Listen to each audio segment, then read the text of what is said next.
Good morning छोरो। अनि अर्को कसलाई गुड मर्निङ भन्ने हो? बाबा गुड मर्निङ। ए अनि बाबा बेबीको के छ खबर? बाबा के छ पर? मैले हजुरलाई सोधेको हो। के छ पर मामु? ठिक छ। छोरीको के छ खबर? माम खानु भयो? माम खानु भएको छैन, माम पाक्दैछ। आ गर्नु न। अनि छोरी स्कुल गएको कि नगएको हिजो? गएको। अनि भगवानलाई पूजा गर्नुभयो कि छैन? छ। अनि अहिले के खानु भएको बेबीले? दुधु। दुधु मिठो छ। कहाँबाट ल्याएको दुधु भन त? गाईको दुधु?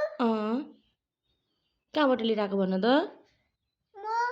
यो दुधु कहाँबाट लिएर आएको भन त? मैले ल्याएको। कहाँबाट ल्याएको तिमीले?